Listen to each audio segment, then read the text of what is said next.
we get to keep Hoose at Hillies. Van Norma and Henry get on holiday to far off Borneo.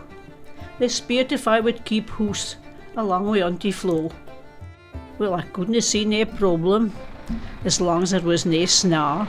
We didn't want to be stormstead, and them so far away.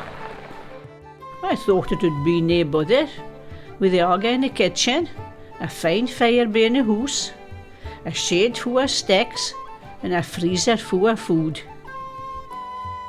Well, the first few days get all right, but then the aga went out. This was a disaster, I can tell you that without a doubt.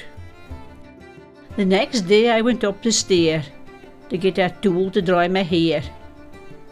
The tools, they were soaking wet. The water tank had sprung a leak.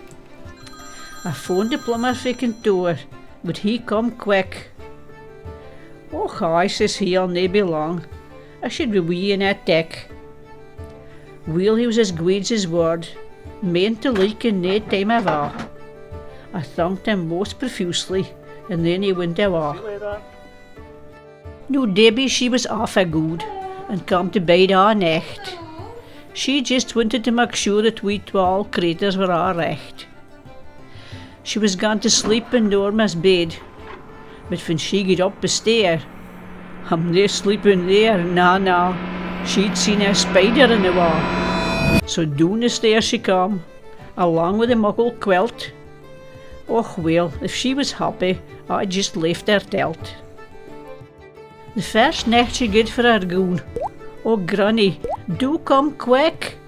I looked up to the ceiling, and sure enough, there was another drip. Oh my God, it was 10 o'clock at night. Fit would I do now? So I phoned Gary. Would he come up and see what he could do?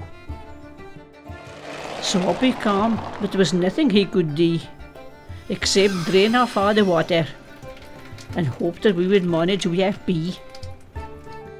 Now there were 12 feather quilts underneath the shelf, and when I moved them by in the house, out jumped a quivering little mouse. So now we have a recht all mess, for there's not only water but feathers all over the place. Well, we got the plumber back again. He's meant it recht this time. But the aga is still out. I expect the lumps for a suit. The man that sorts the aga, he comes from Port Soy. He's got it going now, and I can tell you, oh, what joy.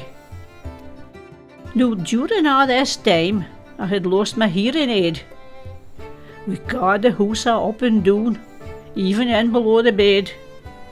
We thought the dog had eaten it, but no, it turned up.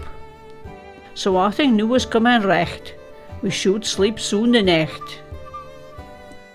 But next day I get out to get a pail of sticks, just another of my jobs. When the handle of the pail come out, and the sticks fell in among the dobs. Now didn't I think the dog got off scot-free when he was keeping down? He had to phone the vet when an old coos cough bed had come down. Another day he get to get a load of neeps. The cartwheel had get bang. I'll bet that he was thinking for the devil next will go wrong. Now just to end this saga, dog himself got out of scottery. He broke his false teeth when he took a bite out of his buttery. Well, they're home for their holiday. They had a super time. They speered who we got on, and we said, oh, just fine. For little did they ken, when they were so far away, what the trouble we had had. But at least there was no snow,